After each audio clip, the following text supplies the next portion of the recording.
네. 먼저는 죄송한 말씀을 드리겠습니다. 제가 몸이 편치 않는 관계로 영상 설교는 안 되고 카톡 설교로 녹음하여서 보내드립니다.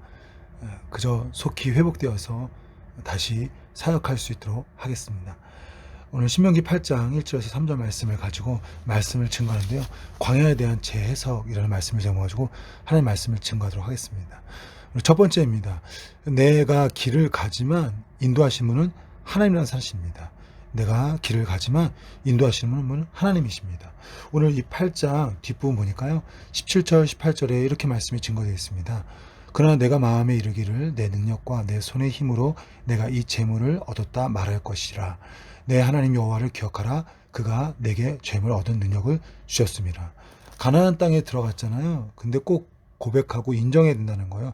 그 모든 것을 얻게 된 것은 그 하나님의 도우심 때문에 된 것이지 네가 네 노력으로 된 것이 아니라는 겁니다. 맞습니다. 내가 길을 걷는 것 같지만 아니요. 하나님께서 길을 인도하시는 것이죠.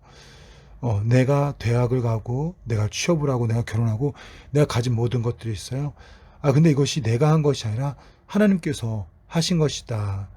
이것을 받아들이는 것, 이것을 우리 보통 신앙이라고 하죠. 신앙. 코로나 바이러스로 연일 힘듭니다. 여러 뉴스에서 보도되는데 중앙위원회에서 임상중앙위원회에서 발표한 것은 1년 후에나 백신이 발견되고 또 백신이 발견된다 할지라도 국민 60% 이상의 면역력이 있어야 정상적인 삶이 가능할 것이다 라고 말하였습니다. 이런 상황 가운데서 많이들 힘들어하는데요. 곳곳에서 많은 사람들의 고백입니다. 야, 진짜 내가 열심히 한다고 되는 것이 아니구나. 우리 지난 시간의 말씀 제목이었죠. 인생이 수동태인 것을 고백하게 되더라고요. 그러나 우리는 그때 하나 더 말하죠. 내가 한다고 되는 것이 아닐 뿐만 아니라 모든 것이 어떻게 해요? 하나님께 달려있음을 고백하게 됩니다.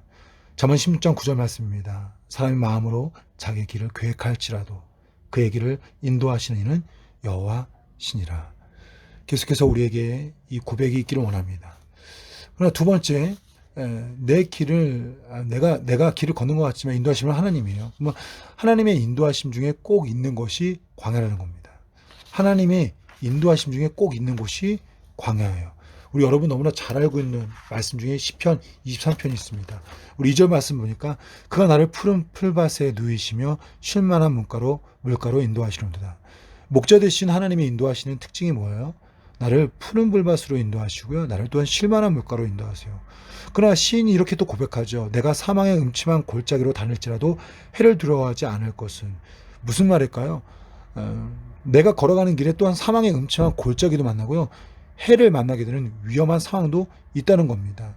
이게 하나님의 인도하심의 특징이에요. 하나님의 인도하심의 특징은 뭐냐? 푸른 불밭도 있어요. 그러나 또한 어디도 있어요? 사망한 음침한 골짜기도 있다는 것입니다. 오늘 분명히 이 2절을 통하여서 말씀하셨는데요. 다 함께 2절 말씀 읽을까요? 내 하나님 여호와께서 이 40년 동안 내게 광야길을 걷게 하신 것을 기억하라. 가나안 땅을 주려고 했는데 하나님께서 광야로 인도하셨어요. 근데 그 광야를 누가 이끄셨대요? 내 하나님 여호와께서 무려 40년 동안입니다. 광야는요, 하나님께서 우리에게 이끄시는 곳 중에 하나예요. 우리가 믿는 하나님이 광야를 이끄신다는 거죠. 이런 광야는 어떤 곳이에요? 외적으로 보면요, 영상 40도 이상입니다. 보통은 1도, 2도 이렇게까지 떨어지는데요. 클 때는 가끔은 영하까지 또 떨어진다는 거예요. 그러니까 사람이 살 수 없는 곳입니다. 사막보다 좀 더 나은 곳이고요. 그냥 풀 조금씩 있는 정도 굉장히 건조한 거의 돌과 자갈 비슷한 곳들이 있는 곳입니다. 그래서 사람이 살 수 없는 곳이에요. 사람이 없습니다. 다시 말하면 광야는 어떤 곳일까요? 머물고 싶지 않은 곳입니다. 근데 여러분 우리 인생에서 이런 머물고 싶지 않은 광야를 만난다는 거죠. 이런 코로나 바이러스 이런 상황을 원하는 사람이 있을까요? 머물고 싶지 않은 광야와 같은 상황이에요. 최근 한 청년의 직장 동료의 아픈 이야기를 들었습니다. 결혼한 지 1년밖에 되지 않은 신혼 부부인데요. 이 여자 새색 씨가 글쎄 혈액암 3기에 걸린 거예요.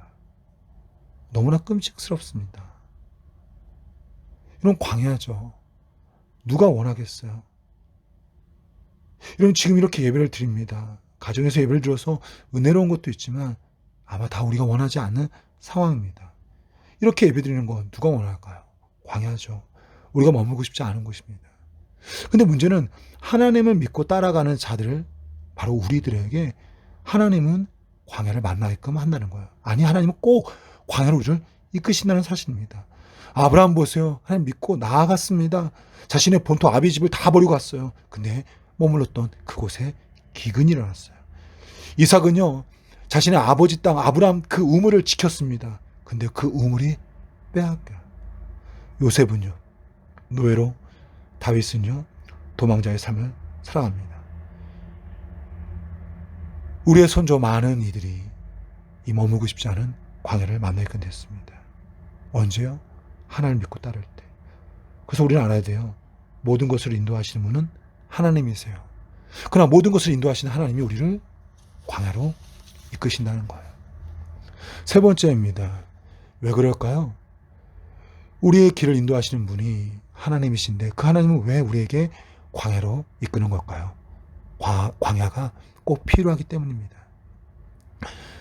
JFS라는 그 마스터링인가요? 믹싱 유명한 그 성지훈 대표를 인터뷰를 읽었습니다. 우리나라에 여러 음악들이 있는데 그 음악이 만들어지는 과정들이 있대요. 근데 이분이 마스터링 도입 이후에 요즘은 또 이렇게 믹싱 이후에 마스터링 쪽에 굉장히 손꼽히는 대가라고 그래요. 이분이 워낙 유명하다 보니까 이제 음악 쪽으로 가려고 하는 이들이 수시로 와서 자신을 좀 지도해달라고 부탁한다고 합니다. 맨 처음에는 그렇게 하지 않았는데 요즘은 무조건 오면 청소부터 시킨대요. 그리고요, 정리하는 거를 가르친다는 거예요. 그러면 대부분 99%는 다 뭐 1년? 아니 어떤 친구는 2주 만에 포기하고 떠나간 친구가 있다라는 거예요. 이분도 처음에는 그러지 않았다고 합니다. 근데 음악을 가르쳐 보니까 청소의 과정이 필요하고 정리의 과정이 필요하다는 걸 깨닫게 된 거예요. 하나님께서 우리를 광야로 이끄십니다. 왜 그럴까요? 우리에게 필요하기 때문에 그래요. 일전에 여자 프로농구 선수들이 훈련하는 걸 봤는데요. 동네 야산이지만 그 야산을 한 번도 쉬지 않고 뛰어서 올라가고 또 뛰어서 내려오더라고요. 막 얼굴 표정 보니까 뭐 이루 말할 수 없는 표정을 지어요. 그런데도 그걸 매일매일 한다는 거예요. 왜 그럴까요? 맞습니다. 시즌이 돌입돼서 막상 경기를 치르면 그 체력이 필요한 걸 다 알거든요. 여러분, 하나님께서 하나님의 사랑하는 우리들입니다. 우리에게 왜 광야를 보내실까요? 그건 우리에게 꼭 필요하기 때문입니다. 그러면 이제 네 번째입니다. 왜 하나님께서 우리에게 광야를 보내실까요? 광야는 우리에게 왜 필요할까요? 광야는 못 본 것을 보게 하기 때문입니다. 광야는 못 본 것을 보게 하기 때문입니다. 그 학고제를 운영하시면서 미술 평론가이면서 기자 활동했던 손철주 씨가 있습니다. 굉장히 이 미술계에서는 유명한 분이고 이분을 통하여서 정말 많은 이들이 미술에 대해서 눈을 뜨게끔 됐는데요. 하루는 그 이태호 교수를 만났는데 너무 기뻐서 자기 집에 오라고 해서 만나게 됐다는 거예요. 그러면서 가로 세로 20cm밖에 안 되는 아주 쬐끄만한 국화 그림을 보여주더라는 거예요. 아주 국화 꽃이 달랑달랑 떨어지기 전의 모습에 연약한 작고 약한 그림인데요. 알고 보니까 그게 사내 그림이라는 거예요. 사내 그림. 근데 여러분, 사내가 누구냐? 조선 선조 때 2번이나 영의정을 했던 16세기 문인입니다. 근데 이 그림을 보여주는 것보다, 이 그림에 대단한 것보다 이 그림을 구한 게 더 대단한 거예요. 이 이태호 교수님이 경매회사에 들렀다가 이 작품이 나온 것을 우연히 본 거예요. 조용히 응찰했죠. 별다른 가격 경제도 없이 그 16세기의 작품을요, 글쎄 50만 원에 낙찰한 거예요. 그게 너무 기뻤던 거예요. 이 학고제의 주관의 이 손철 씨가 너무 배가 아프더라는 거예요. 그러면서 이분이 고백합니다. 보는 것이 능력이구나. 아무리 좋은 작품이 있다고요, 안 보이니까요, 자기 것이 될 수가 없는 거예요. 여러분, 사실상 우리의 삶들은요, 보는 능력에 따라서 다 바뀌는 겁니다. 근데 여러분 아세요? 보는 것은 내 삶에 영향을 끼치는 것뿐만 아니라 어쩌면 우리의 생명과도 연결도 됩니다. 발람 선지자 아시죠? 모압의 발락 왕이 이스라엘 백성들을 저주해달라고 그랬었어요. 하루는 그의 신하들이 어마어마한 돈을 가지고 왔죠. 하나님이 거절하라고 해서 거절합니다. 또 그 다음에 또 더 많은 돈을 가지고 오죠. 하나님께서 발람 선지자에게 가라고 합니다. 근데 그가 가는 길에 있었던 일입니다. 갑자기 나귀가 길을 갔다가 밭으로 들어가는 거예요. 갑자기 나귀가 벽에 자기 발을 부딪혀서 아프게 하는 거예요. 또 나귀가 갑자기 주저하는 겁니다. 그때마다 발림 선지자가 계속 때리고 또 때리고 또 때렸었죠. 순간 하나님께서 눈을 뜨게 합니다. 앞에 보니까 여호와의 사자가 칼을 들고 서 있던 거예요. 발람 선지자는 못 봤고 나귀가 봤어요. 만약 나귀가 보지 못했다고 한다면 그는 죽었겠죠. 여러분, 보는 것은 단순히 여러분 내 삶의 영향뿐만 아니라 생명과도 연결됩니다. 예수를 믿는다는 것은 무엇입니까? 우리에게는 구원이 보이는 겁니다. 우리는 심판이 보이는 겁니다. 이 땅 가운데서 믿음 생활하기 조금 버겁고 힘들고 때로는 조롱과 무시를 당하는데도 불구하고 우리가 예수 믿는 것은 남들이 보이지 않는 이 구원, 이 심판이, 저 천국이 보이는 거예요. 그래서 여러분, 보는 것은 너무너무 중요합니다. 여러분, 근데 아세요? 못 보던 것이요, 잘 보일 때가 있어요. 못 보던 것이 잘 보일 때가 있어요. 언제냐? 내가 낮아졌을 때입니다. 내가 낮아졌을 때. 여러분, 광야는 어떤 곳이냐? 내가 낮아지는 곳이거든요. 2절 말씀 보니까 이렇게 표현되어 있죠. 이는 너를 낮추시며, 또 3절이 이렇게 시작됩니다. 너를 낮추시며 너를 줄이게 하시며 라고 말합니다. 이런 광야는요, 낮아지게 하는 거예요. 낮아지게 해서요, 못 보던 것을 보게 만드는 곳입니다. 이런 낮아진다는 것이 뭘까요? 내가 할 수 없다는 거예요. 내게는 이걸 풀 수 있는 능력이 없다는 거예요. 아니, 내가 가지고 있는 모든 것들이 아무 쓸모가 없다는 겁니다. 전 국민이 코로나 바이러스로 낮아졌습니다. 글쎄 20년 이상, 30년 이상 직장에서 애썼는데요. 이제는 그만두고 나가래요. 내 능력, 내 경험, 내 만남, 이제 소용없어졌어요. 장사를 하는데요, 아무리 음식을 맛있게 만든다 해도요, 손님이 안 와요. 30% 정도 매상을 이루고 있는데 옆집은 10%밖에 안 된다는 거예요. 너무너무 위험한 지형에 이르렀습니다. 낮아지는 거죠. 내게 있는 거, 내가 할 수 있는 거 없는 겁니다. 목회의 길을 걸어가는 저에게도 또다시 이 코로나 바이러스가 낮아지게 합니다. 할 수 있는 것이 없어요. 광야는 그런 곳입니다. 철학자가요, 선생님이요, 선지자가요, 아니 돈이요, 옷, 아무 소용이 없어요. 당장 필요한 먹을 것, 물, 종종 부는 시원한 바람 정도요. 그것이 너무너무 중요해요. 그것이 없으면요, 살 수가 없는 겁니다. 광야는 그런 곳이에요. 평상시에 중요하지 않다고 여겼던 것 중에, 야, 이것이 정말 정말 중요하구나 깨닫게 되는 것, 그것이 바로 광야입니다. 근데 광야에서 못 보던 것 중에 가장 귀한 것은 뭐냐면 바로 하늘을 보게 돼요. 왜요? 물을요, 사람이 만들 수 없거든요. 먹을 것을요, 우리가 만들 수가 없는 거예요. 놀랍게도 광야를 통하여서 이 모든 것을 이끄시는 하나님을 볼끔 됩니다. 최근 이탈리아가 이 코로나 바이러스로 난리가 났습니다. 이 어려운 상황 가운데서요, 지금 이탈리아 한 의사가 급하게 자신의 그 SNS에다가 올린 글을 제가 보게 됐습니다. 이 사람은 지금 이탈리아 한 병원에서 롬바르디아 주에 있는 율리안 우르반이라는 38세 의사가 지금 병원을 진료하면서 올린 글입니다. 지난 한 3주 동안요, 거의 악몽 같은 시간이고 지금도 여전히 악몽 같은 시간이라는 거예요. 처음에 몇 명이 왔고요, 그 다음날 몇십 명이 오더니만 이제는 몇백 명이 몰려옵니다. 의사들이 할 수 있는 것은요, 치료가 아니래요. 누가 살 수 있을까, 누가 죽음을 맞이하게 되나 분류하는 것밖에는 할 수가 없다는 거예요. 어떤 손도 대지를 못하는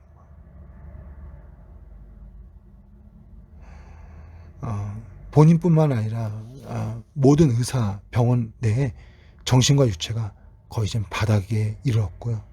심지어 이젠 의사들도 죽음을 맞으면서 모두 공포 가운데 빠지게끔 됐다고 합니다.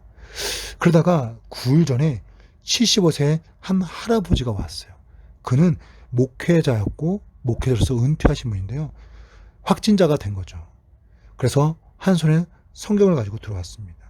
굉장히 점잖은 분이지만 심한 호흡 곤란으로 굉장히 버거워하시는 몸 상태를 가지고 있었어요. 근데 이분이 뭐라고 했느냐? 그 성경책을 들고 환자 한 사람 한 사람을 돌아다니면서 손을 잡아주고 성경을 읽어주는 거예요. 성경을 읽어주는 이 목사님의 말씀, 그 말에 너무나 확신이 찬 겁니다. 또 더 놀라운 것은 누워서 너무너무 괴로우면서 아파하는 이들이 그 할아버지 목사님의 말씀을 들으면서 너무너무 두려움에서 위로를 받고 평안한 가운데 가며 세상을 떠나고 있는 걸 본 거예요. 본인과 동료 의사는요, 무신론자였어요. 하나님 믿지 않았대요. 특별히 부모님이 교회를 가라고 할 때 본인은 이해도 되질 않았다는 거예요. 근데 이 상황 가운데 이분이 예수님을 영접한 겁니다. 하나님의 필요성을 고백하였고 또한 자신의 죄를 고백하며 지금 자신에게 은혜를 달라고 힘을 달라고 이분이 구하고 있답니다. 목사님은 이제 돌아가셨대요. 그리고 앞으로도 본인들은 어떻게 될지 모르겠답니다. 그럼에도 불구하고 이 두려움 가운데 평안함을 또 앞으로의 인도함을 하나님께 내어 맡기고 있다라는 거예요.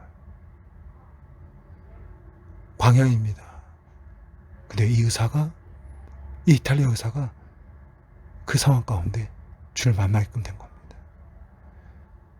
광야는 우리를 낮아지게 합니다. 우리가 가지고 있는 것들이 정말 아무런 소용이 없게끔 만들어요. 그러나 놀랍게도 그때 보지 못한 것들을 보게 되는 거예요. 코로나 바이러스로 힘듭니다. 여러분, 기도하시죠. 무릎 꿇으시죠. 그리고 조용히 하나님께 묻는 겁니다. 주님, 보지 못했던 것을 보길 원합니다. 내가 무엇을 봐야 될지 가르쳐 주옵소서.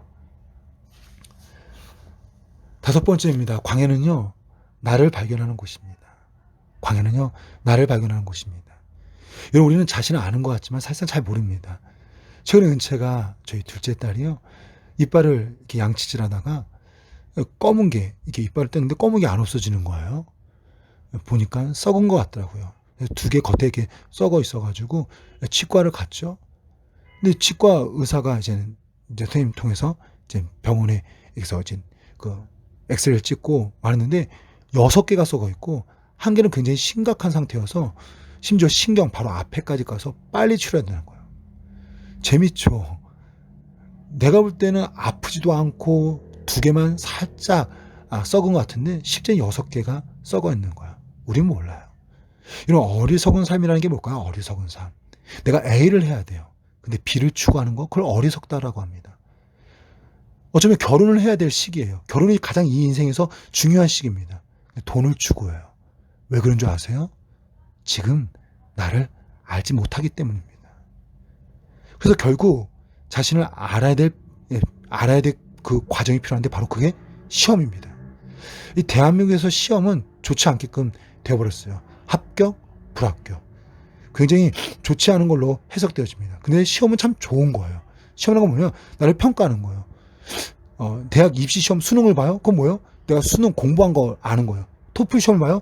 내 영어 실력을 체크하는 거예요. 합격, 불합격을 통해서 나 자신이 어느 정도인지를 알게끔 되는 게 여러분 시험입니다. 광야가 어떤 곳이냐? 바로 이 시험을 받는 곳이에요. 2절 말씀 보니까 이렇게 되어 있죠. 너를 시험하사. 이런 광야를 하나님께서 보내신 것을 보면 우리 시험하는 겁니다. 그래서 어떻게 되는 거예요? 나를 점검하게 하는 거죠. 나를 체크하게끔 하는 겁니다. 내 신앙이 얼마만큼 되는지, 내가 사랑하고 있는 것이 뭔지, 나에게 있어서 돈은 무엇인지, 내 교회는, 내 가족은, 이러면 시험을 받으면서 그때 알게 되는 거예요. 바로 그곳이 광야입니다. 한 라디오에서 신앙생활을 다시금 시작하는 분의 간증을 들었습니다. 얘기 들어보니까 한 10여 년 전 사업을 하다가 크게 망한 거예요. 근데 자기는 어릴 적부터 아주 오랫동안 교회 생활을 했대요. 근데 사업이 망하면서 교회를 떠난 거였습니다. 긴 한 10여 년 방황 끝에 그분이 다시금 용기를 내어서 교회에 돌아왔는데 그분의 고백이에요. 자기는 하나님을 잘 믿고 있다고 생각했대요. 자기는 하나님을 사랑한다라고 또 하나님 살아계신다라고 믿었다는 거예요. 근데 사업이 망하자 도무지 교회를 나갈 수 없었던 거예요. 긴 10년의 광야 생활 가운데 그분을 깨닫게 된 거예요. 나는 하나님보다 돈을 더 사랑했다라는 거예요. 그리고 그 자신을 발견한 끝에 다시금 용기를 내서 하나님께 나아온 겁니다. 주님 이제 주의 은혜를 구합니다. 사업을 하고 잘 되면서 하나님 안에 있었지만 그는 몰랐어요. 그러나 사업이 망하고 돈이 사라지는 순간 그분은 하나님과 돈 중에 무엇을 더 사랑하는지 깨닫게 된 거죠. 이게 광야예요. 여러분, 광야는요, 우리를 나 자신을 발견하게 됩니다. 특히 광야를 통해서 내가 발견하는 게 뭐냐? 내가 하나님을 따르느냐 안 따르느냐 그걸 발견하게끔 합니다. 그래서 오늘 2절 말씀이 이렇게 되어 있죠. 너를 시험하사 네 마음이 어떠한지 그 명령을 지키는지 지키지 않는지를 알려하라 하심이라. 하나님께서 우리의 광야를 보내서 우리를 시험하십니다. 왜 그럴까요? 말씀을 따르는지 안 따르는지 그거를 점검하려고 하는 겁니다. 이스라엘 백성들 가운데 하나님께서 물을 없게끔 했어요. 시험을 주신 거였어요. 길이 너무나 험하게 만든 거예요. 시험을 주신 거였어요. 왜요? 말씀을 따르는지 안 따르는지. 근데 그때 때마다 원망하고 불평하고요. 그게 2년 동안 참으신 하나님은 1세대에게 있는 축복을 2세대로 넘겨버립니다. 그 약속을 지키지만 그 약속의 대상이 바뀌는 거예요. 하나님께서 요셉을요 광야로 보내셨습니다. 아버지의 사랑과 정말 많은 부를 누렸던 그가 노예 생활하게 된 거예요. 심지어 보디발의 아내로 시험을 당했건 됩니다. 여러분 아시죠? 요셉이 그 보디발의 아내의 유혹을 이겨냅니다. 왜요? 내가 어떻게 하나님께 죄를 지켰냐라는 거였어요. 요셉의 인생에서 노예였고요. 보디발 아내의 유혹이었습니다. 그러나 하나님 입장에서는요. 그에 대한 테스트였어요. 그가 말씀을 따르는지 안 따르는지에 대한 테스트였던 겁니다.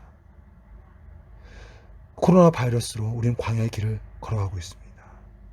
이것은 시험입니다. 지금 하나님 내가 말씀을 따르고 있는지 안 따르고 있는지 시험입니다. 여러분 한번 돌아보세요. 지난 약 5주, 6주 동안의 코로나 바이러스로 나는 더더욱 말씀을 따르게 된 것은 무엇인지 혹여 말씀을 떠난 것은 무엇인지 다시 한번 이 시험의 테스트에 통과할 수 있기를 원합니다. 왜냐? 이게 6번째입니다. 광야는 끝났기 때문입니다. 광야는 끝났기 때문입니다. 이런 광야는 어떤 것이에요? 광야는 과정입니다. 테스트예요. 점검하는 것이에요. 시험입니다. 그러니까 과정이지 목적지가 아니거든요. 광야는 끝나게끔 되어 있고 광야는 그 이후에 가나안 땅을 가끔 되어 있는 겁니다. 그래서 광야는 광야 그 자체가 목적지가 아니라 끝나기 때문에 결국엔 이후에는 예정된 선물을 받게 되죠. 그게 7절부터 10절입니다. 참 좋은 말씀인데요. 우리 함께 읽어볼까요? 내 하나님 여호와께서 너를 아름다운 땅에 이르게 하시나니 그것은 골짜기든지 산지든지 시내와 분청과 샘이 흐르고 밀과 보리의 산지요 소산지요 포도와 무화과와 석류와 감람나무와 꿀의 소산지라. 네가 먹을 것에 모자람이 없고 네가 아무 부족함이 없는 땅이며 그 땅의 돌은 철이요 산에서는 동을 캘 것이라. 네가 먹어서 배부르고 내 하나님 여호와께서 옥토를 내게 주셨으므로 말미암아 그를 찬송하리라. 이게 광야 끝의 결과입니다. 이스라엘 백성들에게 어마어마한 축복의 땅, 가나안 땅이 이어진다는 것이죠. 여러분 잊지 마십시오. 광야 끝에 엄청난 축복이 있습니다. 요셉도 그랬습니다. 여러분 광야 끝에 어떻게 됐을까요? 국무총리가 되죠. 여러분 단순히 국무총리가 된 건 이건 정말로 그에겐 그 이상의 일입니다. 외국인이었거든요. 너무나 젊은 나이였습니다. 30밖에 되질 않잖아요. 당시에 굉장히 오랫동안 살았던 나이에 비하면 굉장히 빠른 나이에 된 겁니다. 그리고 많은 정권을 그가 얻게끔 되죠. 심지어 가족들도 살리게 되는 큰 축복을 얻게끔 됩니다. 그러면 광야 끝에 그가 받았던 축복은 뭐예요? 그가 노력해서 얻은 것이 아니에요. 여러분 아시겠지만 꿈을 해석한 것밖에 없거든요. 근데 그 꿈을 어떻게 해석하게 되죠? 하나님께서 가르쳐 주거든요. 그가 노력해서 얻은 게 아니었어요. 그가 이룬 것이 아닙니다. 하나님께서 가르쳐 준 거였어요. 그리고 그는 꿈만 해석합니다. 근데 어떤 일이 벌어져? 바로가 정권을 다 죄끝냅니다. 광야 끝에 받았던 그의 축복은 그가 노력해서 얻은 것이 아닌 거예요. 코로나는 언제 끝납니다. 이 광야는 언제가 끝나요. 성도님들, 시험 잘 받을 수 있길 원합니다. 지금 말씀을 따르는지 안 따르는지 어차피 하나님께서 테스트하는 시간이에요. 그리고 꼭 소망하세요. 이거 끝나고 우리가 예상할 수 없는 복이, 아니 내가 노력해서 얻지 않은 복을 하나님께서 주신다는 이 말씀 소망하면서 이 시기를 잘 지나갈 수 있기를 소망합니다. 말씀을 정리하겠습니다. 내가 길을 걷는 것이 아니라 하나님께서 그 길을 인도하시는 겁니다. 근데 그 길을 인도하시는 하나님은 그럴 때는 광야로 인도하시는 거죠. 광야, 아무도 원하는 사람이 없습니다. 머무르고 싶지 않죠. 그러나 우리에게 필요하기 때문에 하나님께서는 가나안 전에 광야를 주시는 거예요. 왜 그래요? 먼저는 보기 위해서입니다. 우리가 못 봤던 것을 꼭 보게 하기 위해서 광야를 보냅니다. 특별히 낮아지게 하면서 보게끔 되죠. 가장 인생에서 중요한 것이 무엇인지, 가장 내가 따라야 될 것이 무엇인지를 볼 수 있길 원해요. 또한 광야는요, 나를 발견하는 곳입니다. 우리는 우리를 잘 알지 못해요. 광야 가운데 우리는 시험을 통해서 나를 발견하게 돼요. 내 신앙이, 또한 내가 중요하시 여기는 것이 무엇인지를. 특별히 광야 통해서 하나님께서 우리를 테스트합니다. 내가 말씀을 따르는지 안 따르는지. 그리고 이 광야는 끝납니다. 이 끝에 예정된 선물, 가나안 땅이 있죠. 우리 모든 성도가 이 예정된 가나안 땅의 선물을 받을 수 있는 축복이 있기를 소망합니다.